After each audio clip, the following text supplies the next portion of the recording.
Се надевам дека со мојот случај ќе докажеме дека законите не се тоалет хартија, особено не за жените, особено не за мајките. Ова е пораката на Липосава Огњановска-Ставровска, докторка на правни науки од областа на правото на ЕУ, која зборовите законите во Македонија се како тоалет хартија, често ги слушала во Меѓународниот Балкански универзитет каде што работела со години, се додека работниот однос не е бил прекинат, поради како што вели бременост. Комисијата за спречување и заштита од дискриминација веќе утврди дека ректорот извршил директна интерсекцијска дискриминација врз основа на пол, род и мајчинство, кога решил да не и даде нов договор откако стариот и истекол. Стресот се рефлектирал врз состојбата на бебето.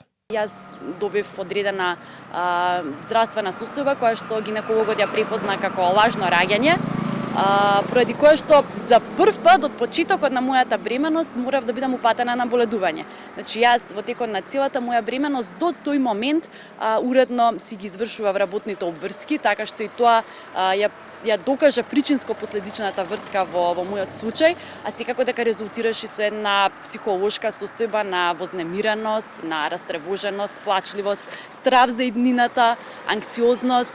Најбитната битка во оваа ситуација јас ја добив.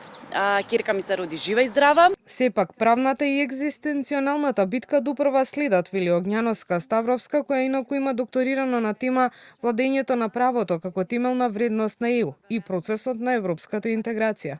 Таа има намера правдата да ја бара и на суд и очекува да биде пример кој ќе го следат сите кои биле дискриминирани. Канал 5 побара став и од универзитетот за овој случај, но до почетокот на вестите не добивме одговори. Во образложенијата од комисијата во која се содржат и нивните ставови стои дека причината за прекин на работниот однос е истек на договорот на определено време и оттаму ги отфрлаат наводите за дискриминација како неосновани.